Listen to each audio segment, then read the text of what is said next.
Andy, Bristol CIty, their second game of the season. They've been away at Brentford in the Carling Cup. What was your take on it? A real close shave. Yeah. Based on the full 90 minutes and the passenger play, I think you've got to say Brentford were desperately unfortunate not to progress. I think City were fairly relieved to get out of a place with a 1-0 win. I think what it does show is that Gary Johnson's picked a good one when he signed Dean Gherkin. I think the goalkeeper was absolutely outstanding at Griffin Park last night. And, the saves he made just really kept the team in contention. How Brentford didn't score at least one goal is beyond me, really. But I think City will be hugely relieved to get through. It's a kind of game they lost last season at Crewe at the same in the second round stage, so they'll be pleased to get to the second round again. It looks as though they're going to be seeded, so we think they'll end up quite possibly getting another lower league team. Hopefully this time Bristol City will be at home. I think they'll fancy their chances a lot more at Ashton Gate, obviously. But some other good things come out of last night, though. Andre Blackman made his debut as a left wing back in place of Jamie McAllister, who's away with Scotland.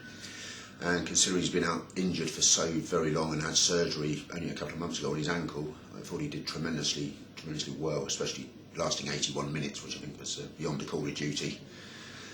I think he probably had to stay on a little longer after Danny Haynes was sent off. I think Gary Johnson would have liked to have got him off a little bit earlier. But his options were reduced after Danny was sent off for a second yellow card. But I think Andre came through with flying colours, and I think what we saw of him last night at Griffin Park suggests that we've got a very useful young player who's going to improve in the future. And I'm sure we're going to be seeing a lot more of him in and around the first team squad in the months to come. Does Haynes have a little bit of a reputation about somebody who perhaps needs to mature a bit on the pitch? I think, having spoken to Ipswich fans who I know, that has been the case in the past, and we were warned when we signed him that Danny can sort of be a bit temperamental at times. Certainly the first yellow card he picked up at Griffin Park, he'll be unhappy with it as a show of petulance, kicking the ball away. Deservedly got a yellow card for that, and to be honest, whether there was any intent to hurt Brentford player with the late challenge that came later, I think there probably wasn't, but you could see why the referee had to give him a yellow card. I mean, there's no choice in the matter. You know, Mr. Crossley had to send him off, and Danny unfortunately gets a one-game ban on Saturday. I think Gary Johnson made his feelings perfectly clear post-match. Sure he did. He had a go at Danny at half-time, and is he something that he's going to have to knock out of his game, and I think Gary will be working very hard to make sure those things don't happen again.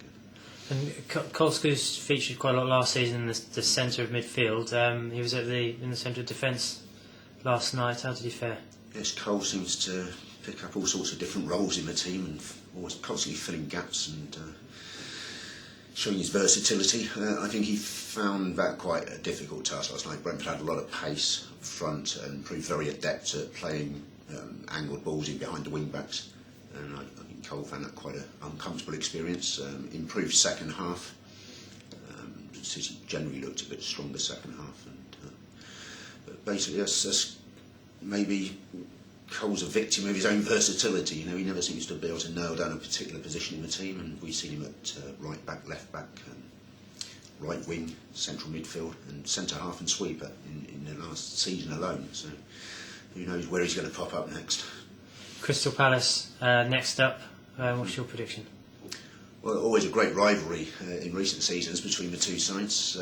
Palace, of course, have their problems. They've been able to bring a few players in during the summer, but they're under pressure to sell because of their financial position. They have a transfer embargo slapped upon them at the moment, which is making life difficult for Neil Warnock. There's a couple of their younger players have been linked with moves to Premiership clubs, particularly Moses. He's a good player. Stern John picked up an injury last week in their opening game against Plymouth. It's difficult to know what to expect from Palace, but given their problems off field, I do believe City will be disappointed with anything less than a victory from this game.